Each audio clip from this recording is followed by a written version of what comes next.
Good day and welcome America and beyond. I'm Tom Donahue for Tom Donahue Reports and the briefing. And election 2024, down to the wire here. I still believe Harris will win. Not that I want her to win. And I'm about to vote here soon, and I will vote for the Libertarian.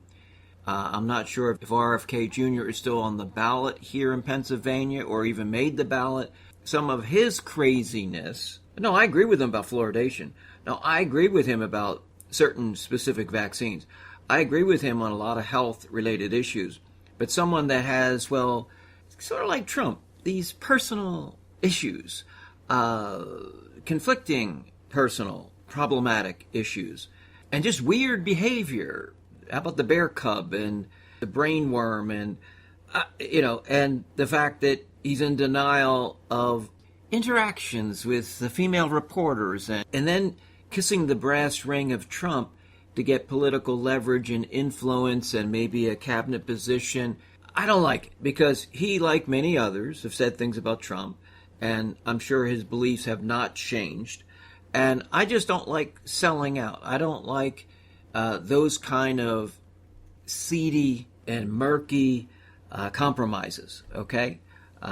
We all have to compromise, but not on principle, okay? And not on our core beliefs. So just like Jesse the Body Ventura, here's a guy that wanted to team up with RFK, didn't get that spot because of the tech millionaire or billionaire, I don't know what she's worth, but nevertheless, I know that there was some alignment in views, but it had a lot more to do with funding RFK Jr.'s campaign.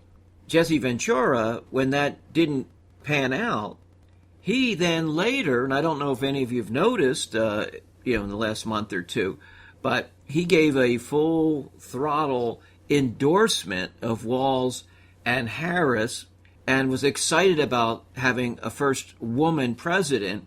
That doesn't sound like the conspiracy theory, independent-minded Jesse Ventura. So I thought that was quite peculiar. So you got these guys that you think you know them, and you really don't, okay? And it's funny, when I was participating in that interview with Angeline Marie and hearkening back to shows I did in the 90s and then later in the early 2000s, and my views and my values have never been compromised, and I have not changed in any core beliefs. There might be a little fine-tuning here or there, but real minor. Well, let's talk about Biden and his garbage comments. And there's no question whether conscious, subconscious, or unconscious that he believes that the Trump supporters, the MAGA base, are garbage. Now, did he intend, was it on purpose, by design, to say that? Because he actually does believe that, and I do believe that he believes that. Or was it because of his mangled mind being mentally compromised, Dementia Joe? Or was it maybe, as some conspiracy theorists believe, that it was his last shot at Harris to undermine her campaign and the fact that he was toppled by Harris and the Dem establishment? No one will ever know. And even if Joe were to say so, who knows if he's in his right mind. But that's how I feel. My sense of it is, okay, and I try to be fair-minded, okay? Like what I have to say, don't like what I have to say, agree, disagree.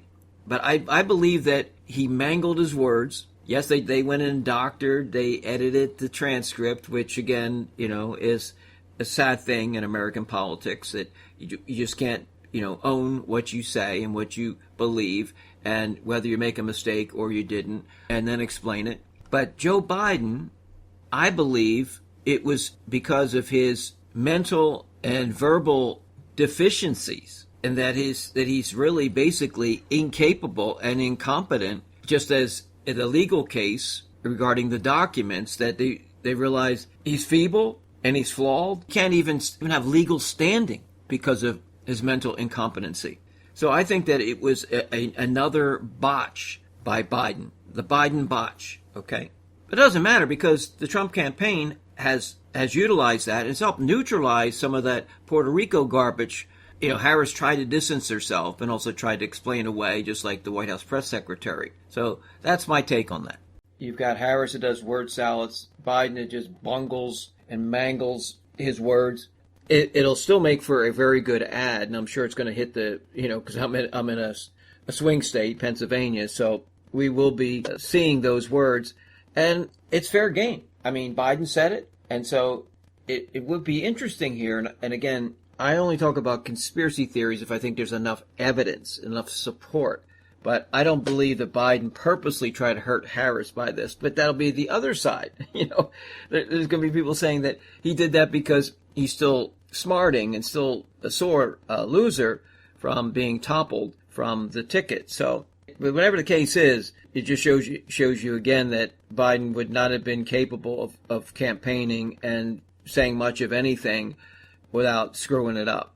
Oh, here's another thing I wanted to say was, even though Trump was confronted with the so-called comedian, again, it wasn't a thing he said that was funny. And a lot of comedians I don't find be comedic at all. They're just offensive and, just blurting out sentences and half sentences that really are nonsensical and or just rife with vulgar language. Again, I'm going to point back to the fact that why didn't somebody responsible, the adult supervision in the room, go over this list and at least to some degree say, what are you essentially going to talk about? Now, I don't like anyone that's being completely censored, and that happens too in campaigns, and you got to give a little leeway and latitude. It was sheer insanity. It made Trump look normal. So there could be another conspiracy theory. All these other people were crazy, but Trump actually was the normal guy in the House. I mean, it's possible. But no, I don't think so. It's weird. Yeah, that's the word, weird. Oh, another thing I wanted to mention.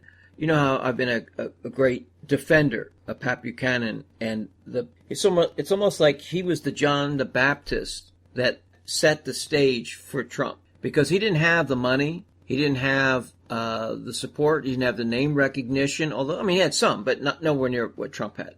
And he was building something that a lot of people were unfamiliar with, and Rush and Hannity and Levin and others, they weren't willing to let go of Bush Sr. And so if they had gotten onto the Buchanan train, I think there were some nice things said, but they were still loyal to King George. Okay. Trump has been known to listen to programming on TalkStream Live. Okay. It's a fact. He's actually quoted it in terms of our ratings and rankings and those kind of things. But I've been talking about, why hasn't Trump given due credit to Buchanan and others for paving the way? And he made a mention at Madison Square Garden. He said, well, Pat Buchanan, he was a good guy. He ran, but, he didn't win in 1992 any primaries. And I won them all. Now, I have to look back at that. I don't know if he won all the primaries. I don't think that's true, because I believe Ted Cruz won a couple of those. But anyway, he was correct. I thought Pat Buchanan won the New Hampshire primary against King George.